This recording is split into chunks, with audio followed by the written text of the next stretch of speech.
سب سے اہم رشتہ خامد اور بیوی ہے. سب سے اہم رشتہ خامد اور بیوی ہے.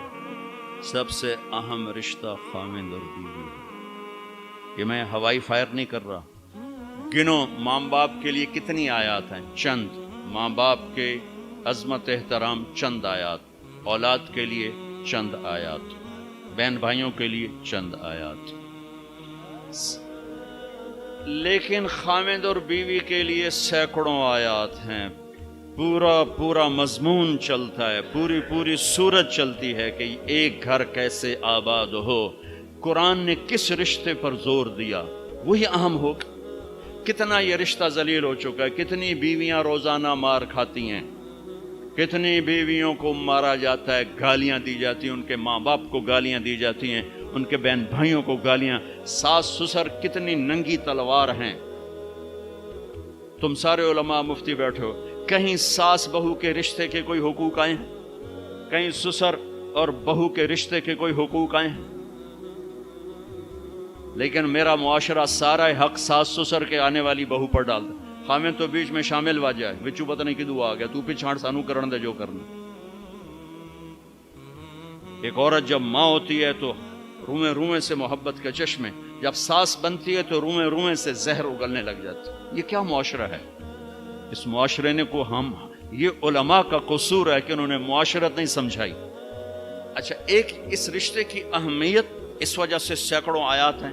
ایک اس کی کمزوری اس وجہ سے, اس کو بچانے کے لیے, چونکہ ماں بیٹے کا رشتہ ٹوٹتا نہیں, بہن بھائی کا رشتہ ٹوٹتا نہیں, باپ بیٹے کا رشتہ ٹوٹتا نہیں, خامد بیوی کا رشتہ ایک بول پر ٹوٹ جاتا. اس کو بچانے کے لیے ادھر سے. اس لیے یہ فقہا کہیں گے کہ اللہ تعالیٰ نے بیوی کا حق رکھا ہے کہ الگ گھر دو. اگر وہ مالدار ہے تو الگ گھر دے, تاکہ وہ میاں بیوی زندگی شروع کریں. ان کے مسائل تھوڑے ہوں گے. بیچ میں ساس بھی آ گئی, بیچ میں سسر بھی آ گیا, بیچ میں نند بھی آ گئی, دیور بھی آ گیا, بھابیاں بھی آ گئیں. وہ دیکھتی ویسی چٹنی بن گئی پہلے دن. چند دن پہلے ہمارا ایک ساتھی ہم بتا رہا تھا جی کہ وہ صاحب جب بیوی کو مارتے تھے نا تو ساتھ ان کے ابا بھی آ جاتے, ان کی اماں بھی آ جاتی, ان کی بہن, ان کے بھائی, سارے مل کر بیوی کی پٹائی کرتے تھے. اور بڑا دیندار گھرانہ کہلاتا تھا وہ علاقے کا. اگر وہ الگ گھر نہیں لے کے دے سکتا تو کرائے پر لے کر دے, اس کو الگ رکھے. اگر اس کا مطالبہ ہے, مطالبہ نہیں پھر تو ٹھیک ہے. اگر کرائے پر بھی لینے کی سخت نہیں تو گھر میں پورا پورشن اس کو لے کر دے, پورا پورشن دے جس میں وہ آزاد ہو. اگر اس کی بھی ہمت نہیں تو ایک کمرہ, ایک کچن, ایک ٹوائلٹ اس کا الگ ہو جس میں اور کوئی نہ ہو. اگر اس کی بھی ہمت نہیں تو پھر روزے رکھے تے, تسبیح پڑھے, کسی دین کو برباد نہ کرے, پھر کسی کی بیٹی کو برباد نہ کرے, پھر اپنے روزے رکھے.